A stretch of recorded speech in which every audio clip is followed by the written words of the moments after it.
Assalamualaikum warahmatullahi wabarakatuh. Teman-teman, kita berjumpa lagi di channel YouTube Novel Hanin Humairo. Sekarang kita akan kembali meneruskan novel yang berjudul Wajah Asli Istri Baruku. Dan sekarang akan dituturkan dari sudut pandang Adnan. Buat teman yang belum subscribe, silahkan subscribe karena cerita ini akan ditayangkan setiap hari pukul 12.30 dan malam pukul 19.30. Adnan. Aku terkejut mendengar pria Parubaya ini menyebut nama Azka, lalu Azkia juga Rida. Artinya dia kenal dengan orang-orang yang kucari. Tentu saja ini adalah informasi yang sangat dinanti. Aku sampai memegang tangan Ustadz itu saat memohon bantuan padanya. Lelaki itu mengusap tanganku pelan, lalu berkata, "Ayo, saya antarkan ke rumahnya." Hampir saja aku melompat mendengar ucapan itu. Aku mengucapkan terima kasih berkali-kali atas bantuannya. Lelaki bersorban itu melangkah duluan dan aku mengikuti dari belakang. Aku benar-benar ingin menangis mendapati pertolongan tak disangka. Kalau saja tak ingat orang ini siapa, sudah kupeluk saking terharu. Jalanan menuju rumah yang ditempati Rida sudah beraspal, namun konturnya seperti tak rata. Kadang kakiku terantuk bagian yang agak tinggi atau merasakan ada lubang kecil yang terinjak. Kami tiba di sebuah rumah yang lampu terasnya tidak menyala. Jadilah pencahayaan hanya mengandalkan dari rumah kiri dan kanannya. Mengapa gelap? Apakah tak ada orang? Salam pun tidak direspon. "Mbak Ridanya nggak ada, Pak Ustadz. Tadi siang pergi bareng rombongan. Katanya mau ke rumah orang tuanya ke Sumatera," terang tetangga yang berada di sebelah kanan rumah Rida. Berita itu membuat tulangku lemas seketika. Ia pulang, selamanya akan di sana. Artinya kalau aku tak ke Sumatera, takkan pernah bertemu Azka dan Azkia. "Maaf Bu, apakah Mbak Ridanya akan kembali lagi atau menetap di sana?" tanyaku pada wanita yang kini menghampiri kami. "Kurang tahu Pak, tapi tadi sih tidak bawa barang-barang. Cuma nggak tahu gimananya barang itu nanti." Perasaanku makin tak karuan. Di satu sisi ada harapan Rida kembali. Di sisi lain muncul ketakutan ia tak datang lagi. Bisa saja semua barangnya dijual. Namanya juga pulang ke rumah orang tua. Tak mungkin boleh kembali ke sini. Apalagi sebagai janda.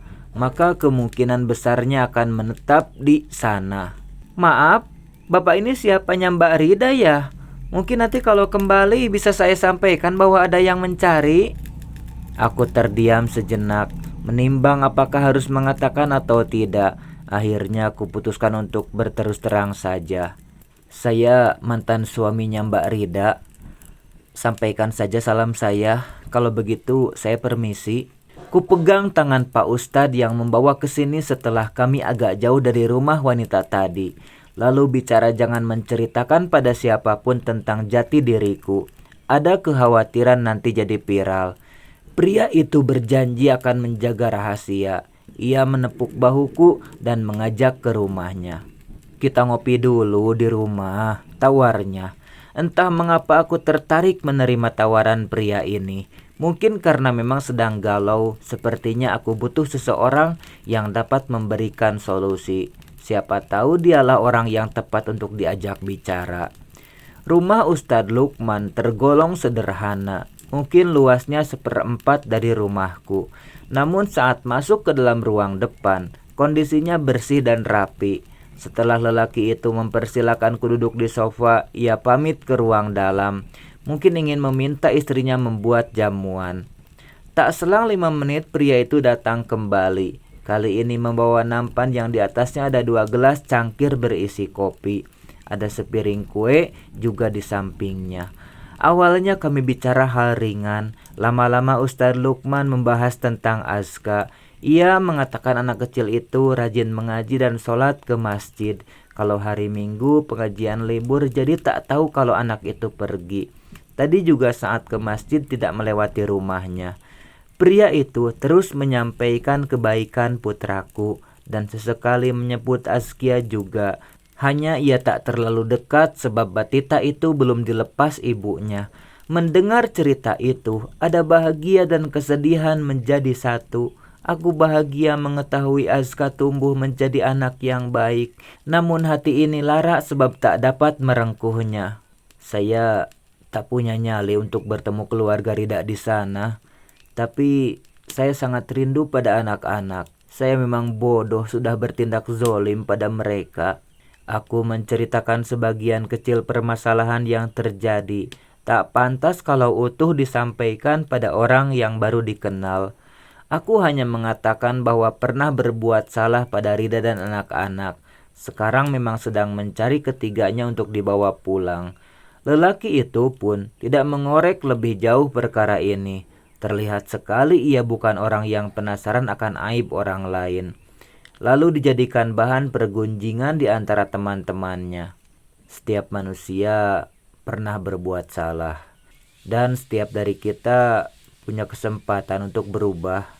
Jika masalah Nak Adnan dengan keluarga dibiarkan begitu saja, takkan pernah ada solusinya. Bapak yakin Nak Rida itu wanita solehah. Dia pasti dapat memaafkan kesalahan sebesar apapun itu. Suami istri bisa berpisah, tapi anak adalah anak.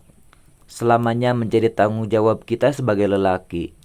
Kata-kata pria itu lembut, tapi menusuk tepat di jantung hati. Aku tak dapat menyangkal bahwa benar Azka dan Azkia adalah tanggung jawabku, dan kelak di akhirat pasti akan dihisab terkait pengabaian ini. Saya berdosa, Pak Ustadz. Saya memang jahat. Mungkin inilah sebabnya Allah belum mengizinkan saya bertemu mereka. Kalaulah tak ingat waktu, aku masih betah di sini, mendengarkan nasihat yang menyejukkan hati. Seakan-akan hati yang gersang ini tengah disirami oleh embun keberkahan. Aku pamit pada pria yang telah bersedia mendengarkan keluh kesah, juga memberikan nasihat berharga yang menyejukkan jiwa. Inilah hikmah kedatangan ke tempat ini. Selepas pulang dari sana, aku bertekad akan terbang ke Sumatera besok. Ini adalah kesempatan yang diberikan oleh Allah untuk menebus kesalahan. Jika ditunda, belum tentu bisa bertemu mereka.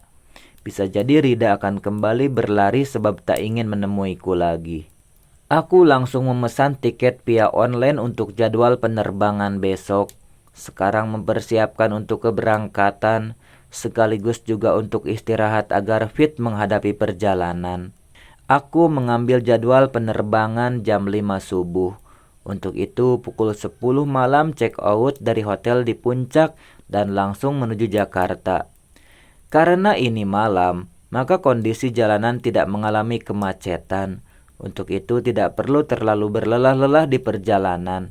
Setelah sampai di Jakarta, aku check out di hotel terdekat dari bandara. Hanya beberapa jam agar tidak ketinggalan pesawat. Ribet juga kalau harus ganti pesawat kalau terlambat. Belum lagi aku kejar target. Harus secepatnya sampai di sana sebelum dia pergi. Pukul 5 pagi, pesawat terbang ke Padang, Sumatera Barat. Jika tidak ada halangan, akan sampai dalam waktu 2 jam. Akhirnya pesawat mendarat di Bandara Internasional Minangkabau, Padang, Sumatera Barat. Aku tidak mau menunda waktu untuk bertemu Rida. Harus segera meluncur ke sana. Tentu saja aku hafal letak rumah Rida. Pastilah sebab telah bolak-balik entah berapa ratus kali ke sana. Sampai tetangga-tetangganya pun hafal. Butuh waktu 1 jam untuk sampai ke tempat Rida berada. Namun sebelumnya aku mencari sarapan agar memiliki energi saat menerima kenyataan buruk sekalipun. Lumayanlah mengganjal perut dengan setangkup roti dan segelas susu hangat. Tak lupa membeli suplemen untuk mengembalikan vitalitas tubuh. Andai nanti dihajar kakak-kakak Rida, aku sudah siap. Tidak akan langsung pingsan sebab tubuh dalam kondisi fit. Aku teringat kata-kata Ustadz Lukman bahwa pemegang hati manusia adalah Allah. Maka mintalah diluluhkan hati mereka yang akan dihadapi nanti. Semoga segala sengketa ini dapat diselesaikan. Kalau bisa rujuk, itu sangat luar biasa. Jikapun tidak ada jalan perdamaian, aku ikhlas. Memang itu kesalahanku dari awal. Terima saja akibat dari perbuatan buruk tersebut. Anggaplah itu hukuman. Kini hanya satu yang kupinta, yaitu diizinkan bertemu lagi dengan kedua anakku, Aska dan Askia. Mereka separuh jiwaku yang akan membuat gila jika kehilangan selamanya. Semoga Rida dan keluarganya tidak angkat senjata dalam hal ini. Aku sangat berharap jiwa-jiwanya diberi kelapangan hingga bersedia memaafkan. Kegelisahanku mencapai puncaknya saat mobil yang dikendarai akan memasuki gerbang perumahan tempat rumah orang tua Rida berada. Telapak tangan ini basah seiring kondisi debaran di dada yang mengencang. Aku seperti sedang memasuki medan perang. Taksi yang membawaku ke tempat ini sampai juga di gerbang halaman rumah Rida. Setelah membayar biayanya, aku langsung turun. Kaki ini sesaat seakan dipaku. Aku memandangi rumah yang pernah jadi saksi cinta kami. Kondisinya masih sama seperti 2 tahun yang lalu. Terakhir datang ke sini. Gerbang rumah ini tidak dikunci hingga aku bisa langsung masuk tanpa permisi. Jarak antara pagar dan pintu utama tidak terlalu jauh. Oleh sebab itu, tak selang semenit, aku sudah ada di terasnya. Di sini, di depan pintu rumah yang dulu sering dimasuki, aku mematung. Tangan ini kembali turun sebab urung menekan bel. Untuk sekian detik, batin ini bertarung. Apakah melanjutkan pertempuran atau mundur sebelum berperang? Akhirnya tekadku kembali dibulatkan. Dengan menepis segala ketakutan, aku menekan bel yang ada di sisi kanan atas pintu. Sebentar. Jantungku seperti sedang loncat-loncat saat suara yang sangat kukenal terdengar dari arah dalam. Dek Askia, tunggu, pintunya belum dibuka. Ocha, Mama, biar kakak saja yang buka. Tulangku seperti sedang dilepaskan satu persatu, mendengar suara sahut menyahut di dalam sana. Lalu saat pintu itu terbuka, Mas Adnan? Mata Rida terbelalak sempurna, mulutnya pun sampai ternganga. Detik berikutnya, tubuh itu mundur sedikit sebab terhuyung. Ucapan Azka terhenti saat matanya mengarah padaku. Ia terlihat benar-benar kaget sama seperti mamanya. Kakak Azka, ini papa sayang. Aku berusaha merengkuh anak itu, tapi gagal. Azka mundur dan berlindung ke balik punggung ibunya.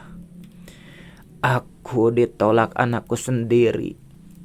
Azka tak mau kuraih. Apa ini Tuhan? Hukumankah? Melihat kakaknya begitu, Askia pun mengikutinya. Ia juga segera berlindung ke dekat kakaknya. Ada siapa Kak Aska? Kok sembunyi? Setelah suara itu terdengar, muncullah seseorang yang membuat jantungku seolah tak berdetak lagi. Pak Afgan, kenapa dia ada di sini?